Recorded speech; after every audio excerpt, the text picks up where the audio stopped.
Hey Meeple people, and on today's vlog, we are playing Talisman, the Kingdom Hearts version by the OP Games. Let your heart guide the way. Classic Talisman with a Kingdom Hearts twist. Grow, explore, and battle your way across the lands and locations linked together by the gummy paths and corridors of darkness.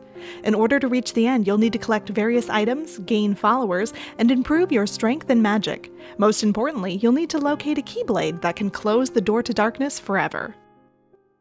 Hello Meeple people, and hello Sarah. Hi. So what are we playing today? Today we're going to be playing Talisman, the Kingdom Hearts edition from the OP Games. They've sent us this copy. Thank you very much. The game is for 2 to 6 players. We're going to be playing the 2-player game.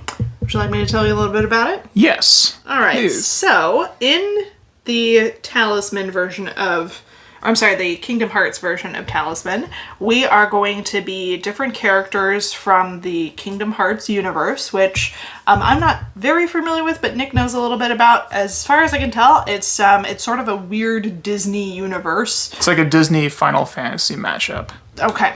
So we're going to be different characters from the Kingdom Hearts universe. I am Mulan, and Nick is going to be King Mickey. Yeah. And so we are going around this area, and we are trying to enter into sort of like different rings. So the outer ring of the board here is like one layer of the universe we're in, and we can move back and forth around the outer layer as much as we want to.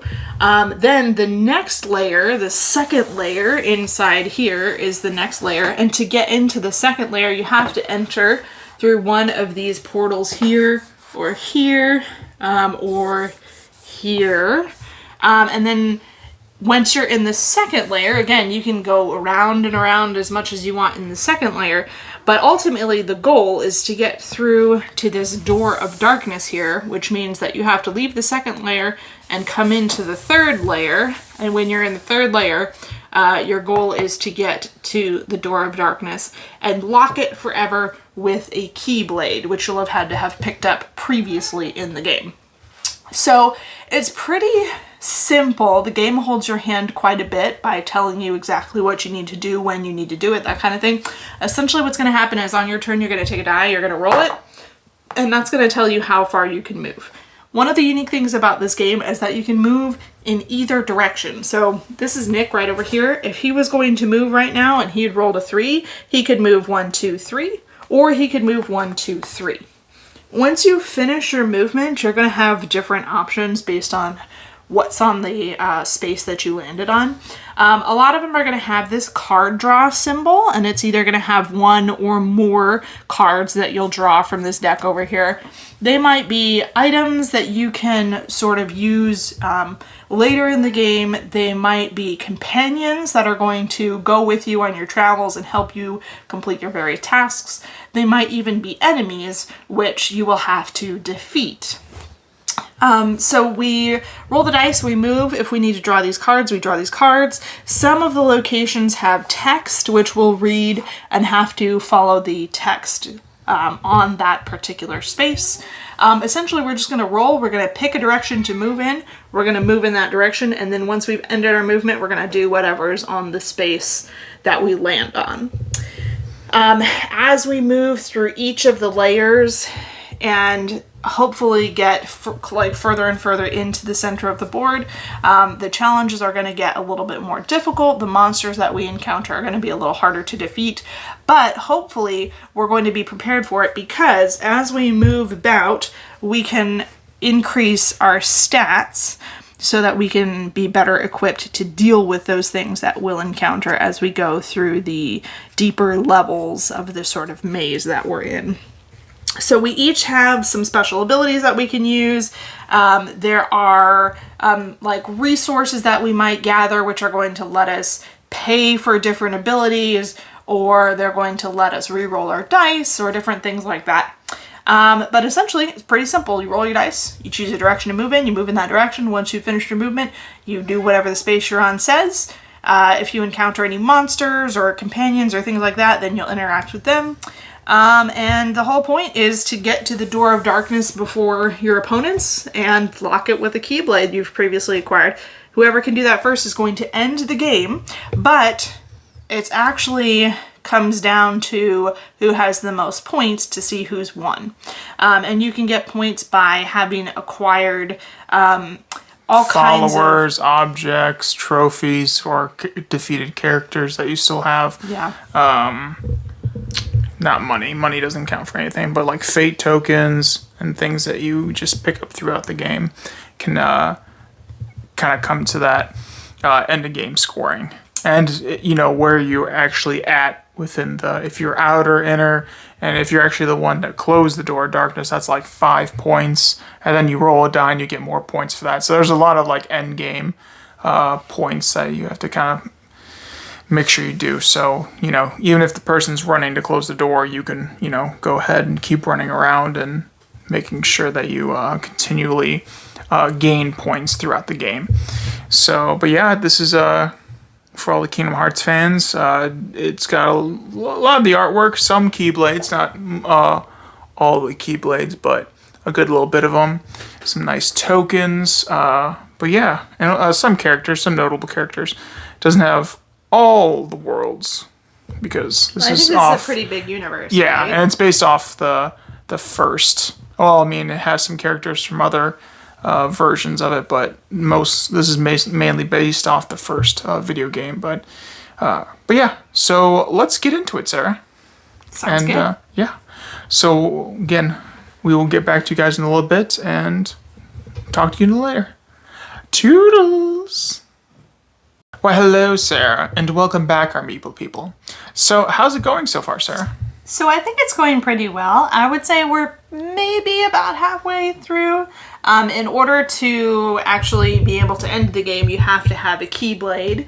So Nick and I both have Keyblades, which means that we can, if we want to, start to sort of move towards the end of the game. I'm not sure that I'm quite ready for that yet, just because I feel like my stats are a little low to try to go to like the most inner part of the board. Things get pretty intense there. And yeah, because you can only move one space, and then like each space is seriously like some major, like kind of like there was when we played this before, I had to face like 9 Heartless, and they were all like had like 4+ to their attack, and I was like, whoa. Yeah, so I have a lot of items, and I have some companions, but I don't feel like my stats are like real great yet. You got some nice allies there. You got Simba, Chip and Dale, and Mushu. Yeah, so that's nice. But I don't feel like I'm quite ready yet. So I'm probably going to bounce around a little bit more in this sort of like middle corridor. Gotta level up. Yeah, trying to get my stats up a little bit more, and then I'll probably head into the next section. But we'll see, because if Nick, who also has a Keyblade, if he starts to really, you know, head that way, then maybe it would be a good idea to go that way too. Well, maybe it's not even go that way. Maybe it's like, okay, well, maybe you get points maybe if you're close enough. Yeah, we'll see. We'll see. So far, you know, I also have, like Sarah said, I have a Keyblade. I have some trophies. Each time you destroy a Heartless is one of the kind of enemies you face in the game. You get to keep them, and you can even exchange them for more stats at some time. But also I've acquired some objects to help me out. And I also have Tinkerbell and a Dalmatian puppy to help me. So, yeah, magic. But it's going so far. It's kind of like a roll and move game, and you just react to whatever the space tells you. It's kind of like an adult Candyland, I guess. It's yeah, I'd say that's a good way to describe it. And honestly, like, adult is even a little bit generous. Yeah. It's pretty simple. Pretty simple. You so roll, move, you do whatever you're told to do. And there's not a ton of player agency. Yeah, and we haven't played the original Talisman. I don't know how this is different or similar at all to like regular Talisman. They did say in the rules that if you're already familiar with Talisman, that you could skip a good deal of the rules and just kind of go to things that were specific to this version. So I would say that it's probably pretty similar, but we have no experience with. Like, and there's some Talisman. also variants that you can do to make it easier, harder, or change some things up. And for some replayability's sake. But yeah, it's mostly just, you roll, you move, you do what the space says, and then, you're trying to gather up points for the end of the game. And then if you are able to, like we are both now, I think a turn or two ago, we both got Keyblades around the same time. And so it was just kind of like, all right, well, now we have when we need to go to the center. But yeah. So we're going to get back into it. We'll come back once we have a winner and loser. And yeah, so stay tuned. We'll be back in a sec. Toodles! Hello, Sarah. So how did the game end up? So the game was pretty tight at the end. I made it into the Door of Darkness just one turn ahead of Nick, who was right on my heels. If he would have had one more turn, then he would have made it into the Door of Darkness. However, I got there first, and I won the game by 2 points. Nice. Yeah, she got there before me. It was racing. We were going in two directions. She got there before I did, and I think I had a turn that I was just trying to get in there, but then I finally got in there, and that was racing with Mickey. But yeah. So, Sarah, what are your thoughts about Talisman, the Kingdom Hearts version? Yeah. So, to be honest with you, I'm not a huge fan of this. I think that it has some problems. And on top of that, whether you think that it's less than ideal or not, it to me just feels very much like a roll and move game where players have very little player agency. I think we mentioned it earlier. It felt like Candyland, but like maybe a little bit beyond that. Yeah, so you roll dice and you move, and you have a little bit of agency in getting to decide which direction you move in on your turn, but really you're still just rolling dice and moving and then doing whatever the spot you land on says to do. Yeah. And there's a little bit of, like there's some cards that change things up a little bit, or each player has unique abilities that they can use, that kind of stuff. But for the most part, it's really just a very simple roll and move game. And on top of that, I also felt like there were some sort of fiddly issues, which made it even less enjoyable to play. For example, the board does this sort of like spirally thing. And at so many locations on the board, there are text blocks that tell you what to do when you enter that location. And they're pretty small, too. They're pretty small. No matter where you sit, you're always going to be reading something upside down. So you're always going to be asking somebody, like, hey, what does this mean? Yeah. What does it say? So that was kind of like less than ideal. I felt like there were a couple areas where I just constantly had to ask questions about something. Like for me, this is the second time we've played, and I wanted to know both games. I was like, what do you get points for at the end of the game? Because the game ends when one player gets to the end of the sort of like the race, but at that point, it's actually still based off of how many points each player gets. Well, there's no player aid or anything like that that tells you where you get your points. It's all from. in the rule book. Yeah, so, and it's like, it's a decent amount of stuff. You get points from like companions and items you have and where you are on the scoreboard and stuff like that. So I'm like, how do you get points? Where do the points come from? It would have been nice if there was like a player aid. Some things that are not as important but still felt a little bit like downer to me was that I understand that this is based off of a video game. However, a lot of the art, like if you look at some of these characters and stuff like that, this looks like they just like took it straight out of the video game and printed it on a card.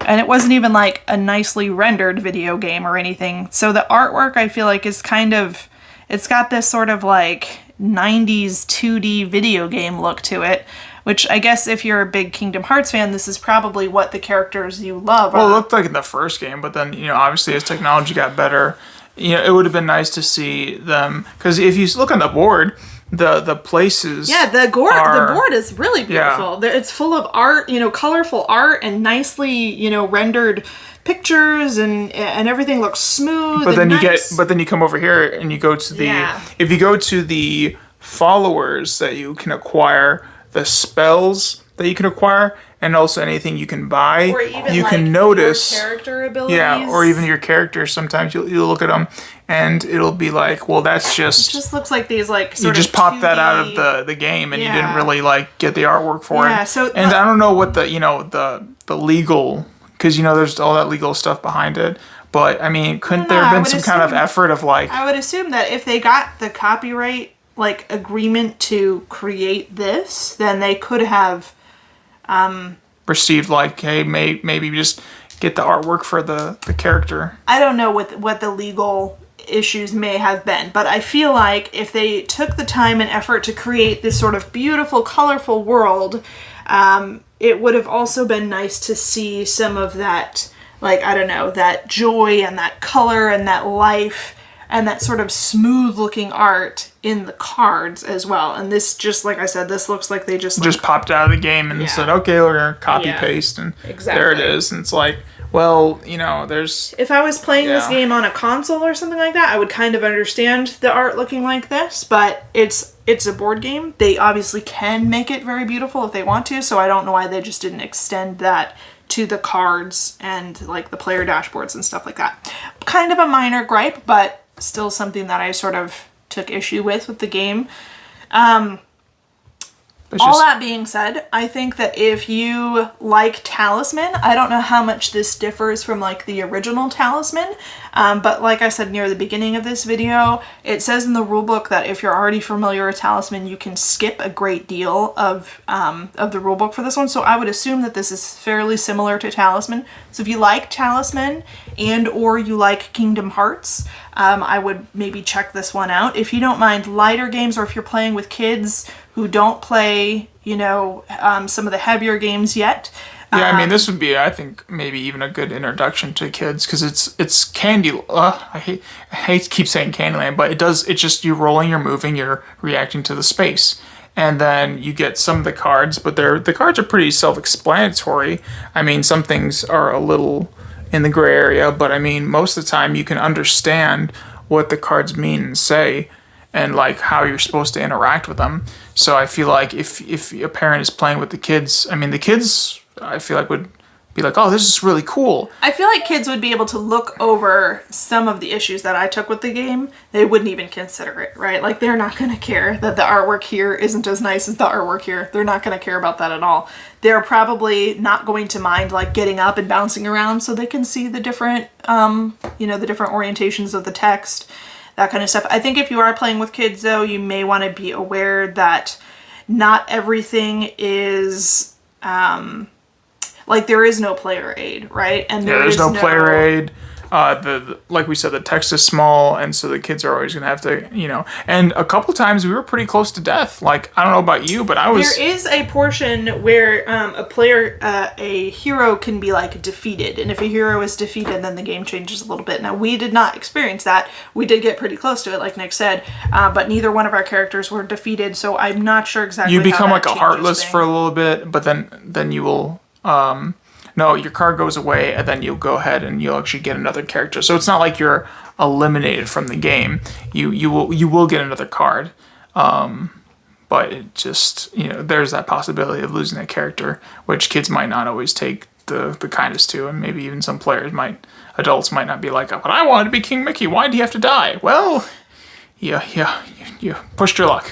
I think the artwork that's on the board is really nice. Yeah. And I did like seeing sort of the Kingdom Hearts universe. It's not one that I'm really familiar with, but I've always known it to be this sort of like, fantasy blend of like Disney with a bunch of different characters sort of across all kinds of different, different settings and storylines and stuff like that. So it was kind of fun to see all of that all at once, right? Like, here's an area where this is like Neverland from the Peter Pan story, and then this is Halloween Town from The Nightmare Before Christmas. So to see things like that sort of working together in this big universe, instead of being like sort of like individual stories that usually don't have much crossover or overlap at all. It was fun to see all of them sort of like mesh into this one great big universe, where you could travel, to all these different locations that we're familiar with from the Disney stories. That was neat. Yeah. And also, you had characters come out, like Ursula. We had Jafar come out in a previous game, and then we had the Perdita Dalmatians. And Pongo, and their puppies came out. And you got some effects to where, there'd be some altered spaces where instead of just going like here and getting a card, you'll be able to actually look at this keychain related to the other keychain, see if you can actually do something more than just pick up a card. So there is that as well, which was cool. It altered the board a little bit and made things a little more interesting. But yeah, so that is how we felt about Talisman, the Kingdom Hearts edition. By the OP Games. If you like Disney, if you like Talisman, if you like Kingdom Hearts, if you don't mind lighter games, if you don't mind sort of simple roll and move games, or like if you're playing little to no player agency. Yeah, if you don't mind, little to no player agency, or if you're playing with children or people who enjoy Disney or Kingdom Hearts, then I would say that this game would be one that you should check out. Yeah, definitely. Well, thank you, all our Meeple people, for tuning in to our vlog of Talisman, the Kingdom Hearts version by the OP Games. We hope you enjoyed, and join us next time. And don't forget to hit that subscribe button and stay tuned to all our upcoming content. All right, toodles!